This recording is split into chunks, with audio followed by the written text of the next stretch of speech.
Pourquoi vous voulez me livrer? Qu'est-ce que moi je fais du mal? Tout ça c'est parce que je défends maman aussi là.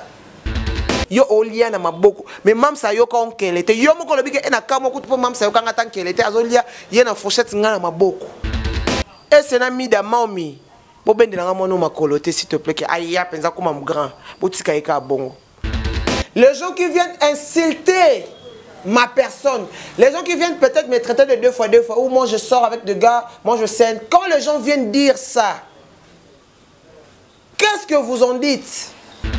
Maman na yo davina place aza, aolela, pombongo ya sila, ezo réclamer na tombe sika maman no alali. Place ba wei ba kendaka, maman otangisa misma misu. Abi pona nini mwana nga koza ingrate. I'm sorry. Que mes pardons, mes supplications ou mes excuses va droit vers le Zabakouk. Je suis clair et net. Bozo a calage, il y a âge, il y a Davina, il y a âge, il y a Mams. Tout ça va bien fait. Il y a Mams, tout ça va bien fait. Il y a Davina, nana salé le moninga koleka. Et pour l'autre, si la pesa est bilamba, il y a pesa si la jeep a tourné, ce qui jeep.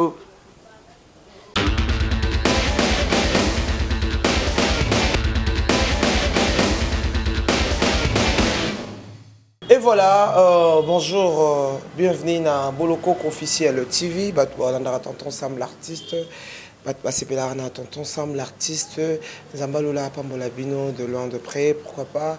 On a Samboté na maman Zozona Inde, ma maman adoptive, je t'aime maman. Pourquoi pas à présent Yoshua, maman Katika Nika, maman Elimbizi. Vous êtes vraiment nombreux de partout. Maman Gardaki Dinda. Vraiment, Baba soutient Rabisso, Baba Zara, toujours au point, fidèle au poste. Zambalola A, Pambola, Bino, en pagaille et puis en cascade. Et aussi à l'impératrice du cinéma congolaise, Maman Sila Bissa Lubeka, Pomba Sen, Bambo Tebele Nayo, Pomba Sen. Et puis merci, na film Nabisso Loyauté, Nengezo qui est vraiment Kitoko, Makasi. Ce qui a été Zambé Asunga, Batoué Belé. Ma beauté belé au bazar ba déloyal ba comment loyal et ba tu es belé au bazar qui loyal ba demeurer toujours dans le loyauté na bango et ça vraiment kitoko film on est édifié personnellement je suis totalement édifié et nazo tirer les sons nanga épisode par épisode on sait na bino on sait na bande ko bozotala bozwa oya kozo ya malamu bozwi oya mabe ya kozwa te bozwa te neti ba comportement ya Sila Bisalu na mimika bon bozwa ngote parce que ça va venir ba bon mabe un jour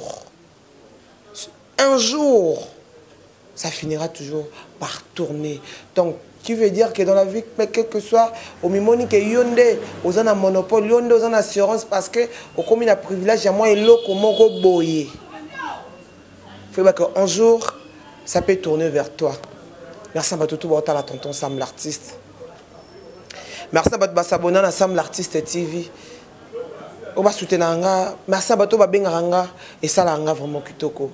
Et là je dirais aussi na babakouk tout au bazo tia ba commentaire. Je sais pas réellement si c'est vraiment les abakouk. Parce que moi personnellement à ce que je sache babakouk si peut-être moi la salle moi moi ma bête tonton Sam l'artiste a déconné quelque part parce que on est des humains, on n'est pas parfaite. Tout le gâteau atteindre perfection mais tout ça va imparfait. Ce qui est là au quelconque babakouk babengara tonton Sam l'artiste. Tonton émission no salim mabé, tonton tu as déconné, tonton. Et alors les gens qui viennent commenter dans ba émission, moi personnellement je sais pas si réellement c'est ces mots des abakouk. À ce que je sache les abakouk viennent m'appeler. Et aussi nandenge ya normal nandenge ya bien. Si tu veux faire une même ces abat ta famille botam boyo tu vas commentaire dans ma émission. Si vous voulez passer vos remarques mais appelez-moi.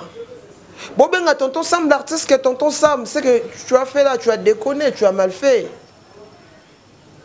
Ou lieu de venir m'insulter dans les commentaires ou bien commenter, c'est pas propre. Est-ce que quand tu passes la remarque dans les commentaires, peut-être que na salle dans une émission côté na kenda côté la émission côté na la remarque dans les commentaires. Je tiens même pas compte de ça, peut-être. Si tu veux passer ou donner une remarque, un conseil, tu m'appelles. Il y a des gens qui ont mon numéro. Si tu veux réellement me donner un conseil, tu cherches mon numéro. Bon, on peut faire un conseil, ils ont dit non, pour le tonton, ça me faut. Non. Et les gens qui viennent dire dans les commentaires que Naza Bakouk, Tolingite Nasila, bon, bien beaucoup interdire Nasila. Pourquoi? Moi, je ne pense pas que c'est réellement les Abakouk. Parce que les Abakouk ne peuvent jamais, jamais, au grand jamais dire ça. Moi, je défends Sila. Peu importe ma côté fort, ma côté faible, je suis soldat, il y a même Cécile Bissalou. Peu importe, je défends Sila Bissalou. Ça se dit, il y a un adage qui dit, le linge sale se lave en famille. Pourquoi les Abakouk, je ne sais pas, là je suppose, pourquoi les Abakouk veulent m'exposer? Pourquoi les Abakouk veulent me livrer? Là je suppose, je ne sais pas, je n'ai pas l'affirmation, je n'ai pas dit que c'est réellement les Abakouk. Mais j'ai dit à ce que moi je vois,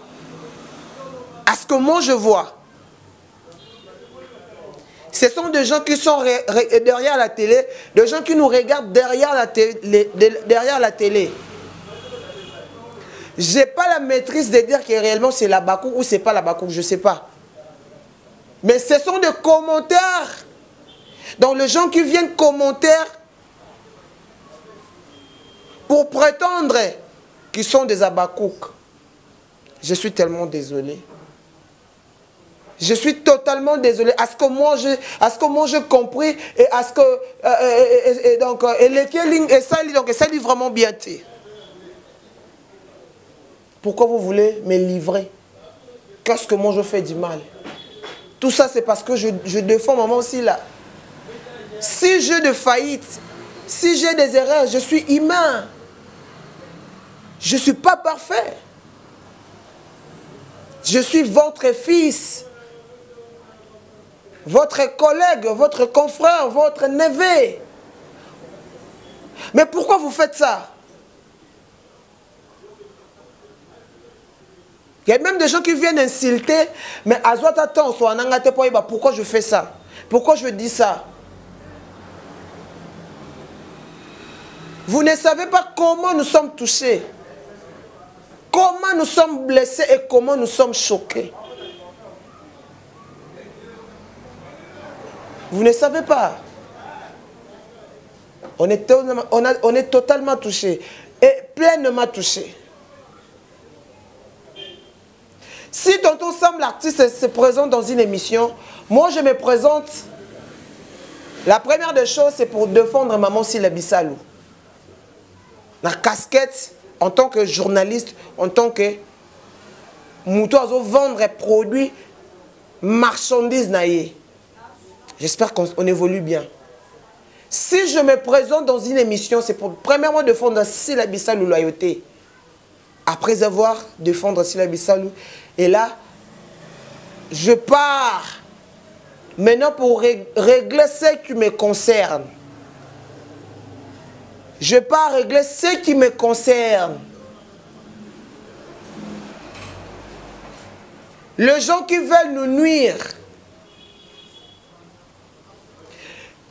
les gens qui diffusent des fausses informations, c'est ces gens-là, on a Vandaka. Après avoir que ça là, vente, de promotion, il y a artiste nanga à la personne de Sila Bissalou. Né, na kota sikoyo, na batu oyoyo, botushaki ngai, botushaki maman na ngai, botushaki koko na ngai, botushaki leki nanga kufa, botushaki, c'est par là. Parce que je suis humain. J'ai le cœur comme tout homme. J'ai le sang comme tout homme. Je peux avoir le blessure intérieur comme tout homme. J'espère qu'on évolue bien. Moi, j'aimerais que les gens me comprennent. Moi, j'aimerais vraiment, parce que ceux qui nous regardent, bateau batal arabiso, bazaka bateau tête photo, tous aura banwa la légèreté, tous aura banwa comment non, ce sont de grandes personnalités. J'espère que tout ok. Les gens qui viennent insulter ma personne, les gens qui viennent peut-être me traiter de deux fois, ou moi je sors avec des gars, moi je scène. Quand les gens viennent dire ça, qu'est-ce que vous en dites? On évolue. Quand les gens disent ça, qu'est-ce que vous en dites? Quand ils viennent me traiter de tout, des boys, des nini, machin, machin, vous en dites quoi? Pour vous attendez que moi, Sam, je garde mon silence pour que na encaissé. Vous voulez que moi, je garde mon silence pour que na encaissé, na ça la dépression, na ça blessure intérieure? Non. Non. Au bomi n'épée, au zoka n'épée. Dépression, vous ne savez pas que vous aussi vous serez blessé. Parce que vous avez aussi des points essentiels. Vous avez des points faibles, des points sensibles.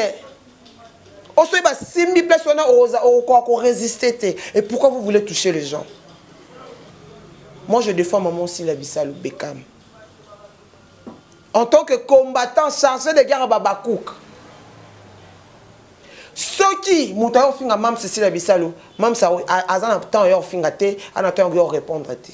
Parce que Mam Sa chroniqueur te, chroniqueuse te, Mam Sa cinéaste.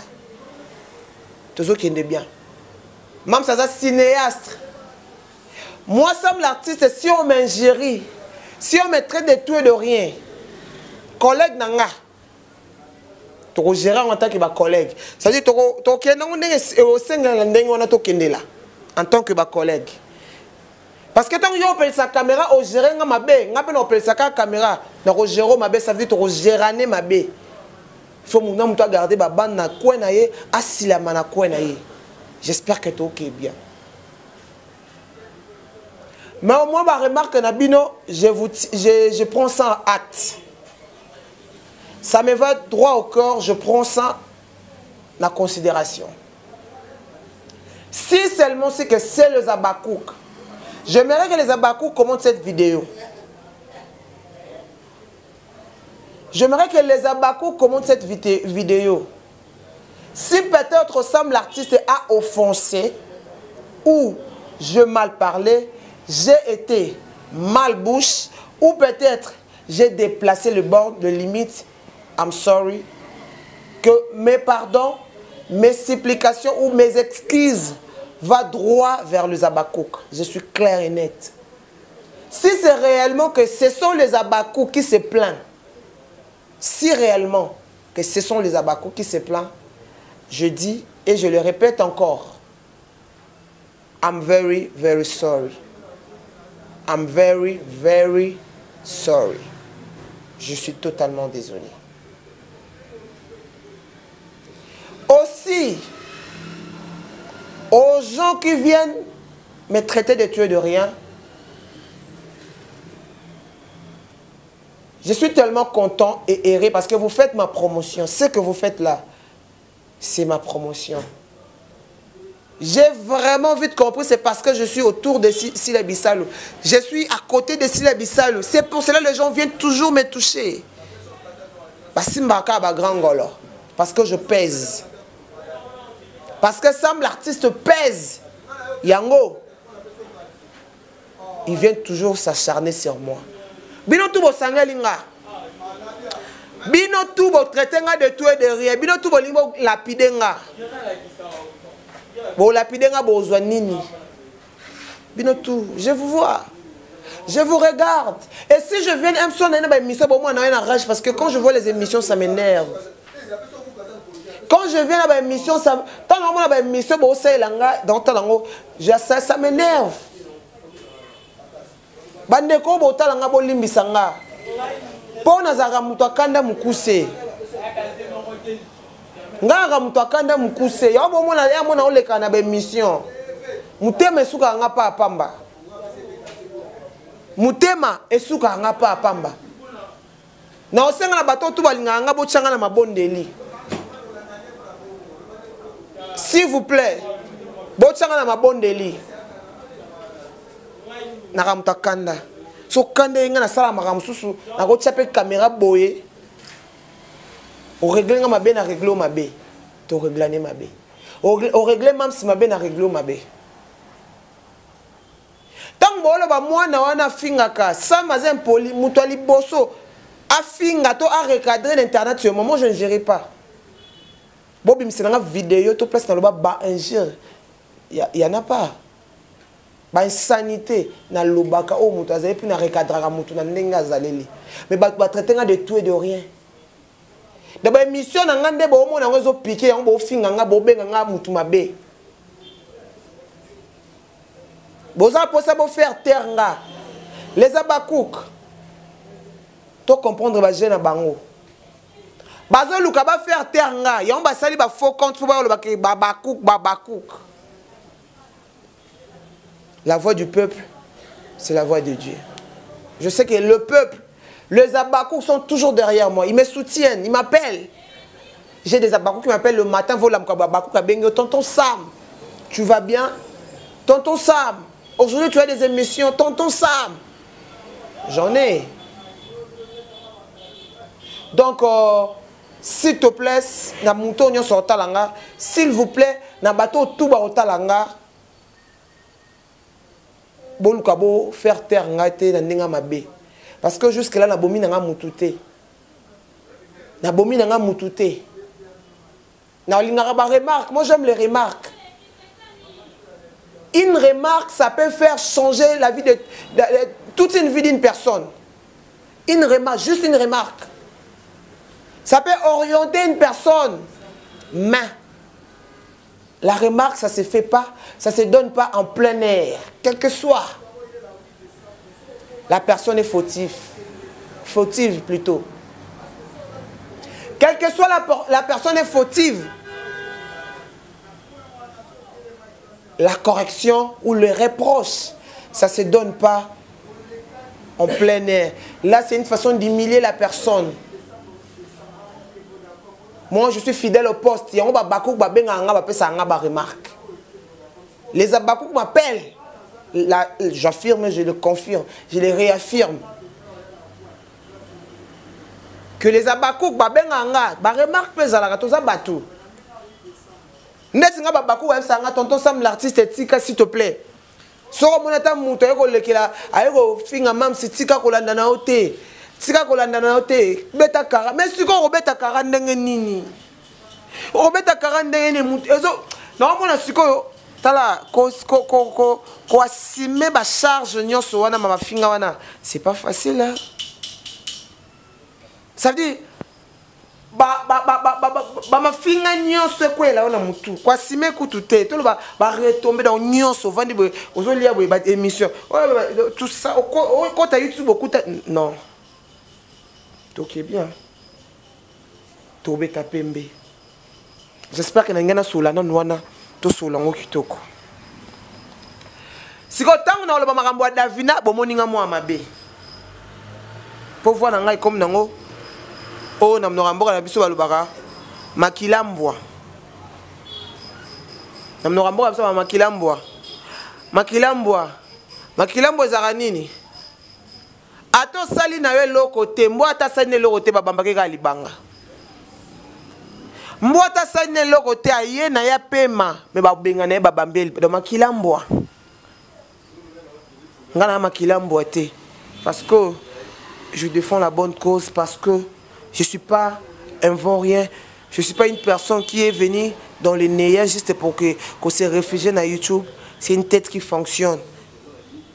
Mais batum so esenga so ba yena face B kene na face B ay na face A zongela na face A ndebo mona ka tonton Sam l'artiste s'il s'agit ya face A nazan na face A s'il s'agit de face B na yelo na face B moi je suis comme ça tozo ke pembe ndeko Davina a yelelo yoko salir franchement je suis totalement touché tala to bossa na rabola muté. Tobo ça n'a pas premier amour et c'est important dans la vie, quel que soit peu importe. Pour na nito ni ko bossa na bolamu. Les lots Davina, les Canadiens, n'a sorti médiatique pour nous salir Mams. Le bayo au lieu quoi Mams. Le bayo laté la Mams. Toi, aux autres relations marocaines, si ma Mams, c'est là. Les abakous, ça fait trop mal. Babiso ba auto, yakuto, loba. Sousou. Ba bien fait aussi la saille la bateau, le loba au finga et biso saille la bisongote. To a saille la bisongote. Mais bino, pourquoi beaucoup rendre à sincère te beaucoup beaucoup les rose te. Yo mona que si la azane toujours na méfiance il y a bateau. Parce que le genre il y a personne qui peut-être moi minimum il y a confiance. Ces gens va trahir ça. Ces gens va coumer ça si la lelo va benga si la nuance de tout et de rien. Chance, Dieu est bon, Dieu est fidèle. La justice de Dieu. Ba vidéo en ezo sillonné. Ba vidéo en ezo circulé. Tous sur la pembe, très cher tous. Bon, on a place méfiance, il y a même ces vendeli. Pourquoi? Bon, comment tu as niveau? À comme tu as niveau Robimisa, et puis, nga na osenga kana babaku bolanda mwana ote. Muma mkesoka alongo bilamba bando ki mambango zo sakana yo mukolo longola pe bilamba te obandola na mbango bando ki ma epo kanga epo bo sakana non. Akimi aoki mambango po asakana. Très cher abaku bope sa mwana makambute. Bope sa mwana makambute. Parce que nenga zawana aoluka mutu abandolo belaye. Ce que moi j'ai compris, David Nazan a faufilé. Le quoi va le belara Belleville, va le belara si là, il n'y a pas côté na 4 wana.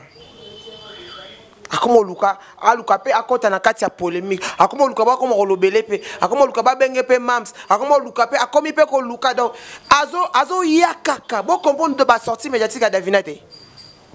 Faut que vous compreniez comprendre que la sortie est provoquer, tumbola, pour baper ça et tout ça et makambo, tout le belaye et comment baguer et comment est-ce qu'on va bâtonner, comment répondre et comme bafani ici là, na bafani à Davina, rendre comme il peut Davina bafani ici là. Et ça bon le roya luka, bon comprendre, bon timba, bon pese makambote. Et c'est na mi da maomi, bon ben de la mono makolote s'il te plaît que aïe pensa comme un grand, bon tika eka bongo. Les abako ko bolanda botala botika ye akwa kula aloba abambana azoba akende botika ye azonga ake botika ye bokipeye te tia otika ye moko metanga oyo saba sorti médiatique na page na boyo répondre boyo commenter nde epese susu force ya ozonga ko commenter et chez les okende linezo kende ngo mona keno aotika toujours ba sorti médiatique te. Aotika va sortir médiatique. Abimisi va relever de paye. Yasnel veut dire va facture. Yasnel est régie des eaux.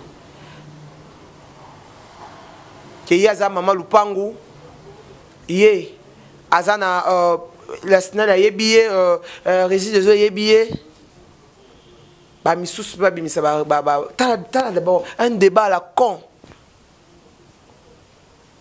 Un débat à la con. Un débat qui est vraiment totalement stérile. Tu fais voir, bah relever à paye à énergie des eaux pour dire aux gens, yo za maman lupangu, yo l'état bio. Donc tu es encore trop bas. S'il te plaît de Davina. Si la mkolo na yo tant tout ce que bon na ngana yo répondre mikolo o sa mazem poli. Davina na sila na za mkolo. Davina na mams na za mukolo mais tango azo koloba babuzo bana komba mams bino bozo applaudir to betele maboko kasi bo benga respect to benga Davina respect pa osa bolamo avolo la potina liso muninga longole pa ina yo Davina le quoi aza respect yango azo finga mams non est-ce que Davina ko finga sila bisa lubekam Davina tout le monde a tout bateau bazala pembeni ya sila balongwa pembeni ya sila batika lo sala ba bêtise ya salité to ke pembe bateau bazala pembeni ya mams voir même bateau ba kumisa Mams o ba benga yo ba Brigitte Bardot o ba benga ye o ba Pomba Sen o ba benga ye o Bekam Penza ye pena mwana malabo o bango tuwana malgré lelo bazakala ba guerre froide na maman si là batikala sala jamais ba sorti médiatique ba buzoba ba sorti médiatique à la con oh ndeko David azo sala pour salir si na bisalo aza respect to benga ye respect parce que on le belasi là bozo écalage ya âge ya David na mochina âge ya Mams tozo ba bien fait ya Mams tozo ba bien fait ya David nana saleli muninga koleka et pour lolo baké si la pesa bilamba ya pesa si la jeep a tourné ce jeep.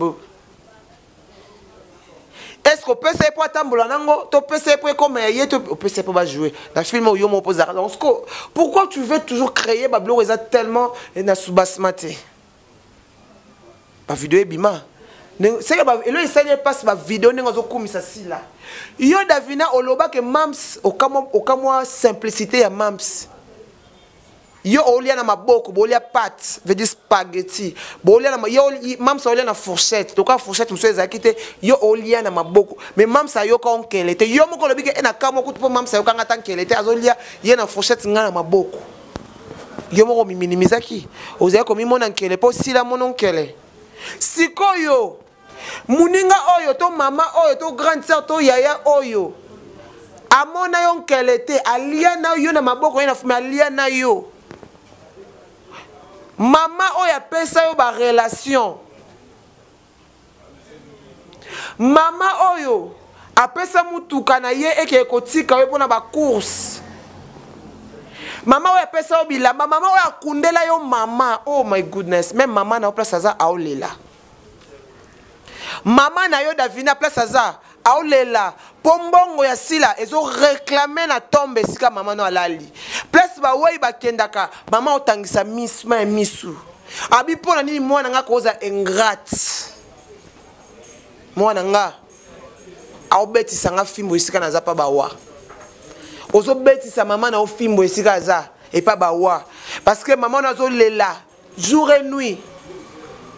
Tango sila zo lela na kombo na yo ndengo zo tuka ye ndengo zo lo baba buzoba et ba ke maman na okuna place za aolela parce que si la apporta coup de pouce pour que ba kunda maman na yo si la apporta maman na à cœur pour kunda ma loko ezala maman na ye to mona si la koufela papa awa Davino bima le premier thé la première thé hein? Si la koufela papa obima la première thé que la première obima thé mais ayo maman muninga kundela yo ya yo mama muninga eda yo total ba bien fait total ba feu réel oyo ezana soubassement oyo ezana ba ezo gang ezo loba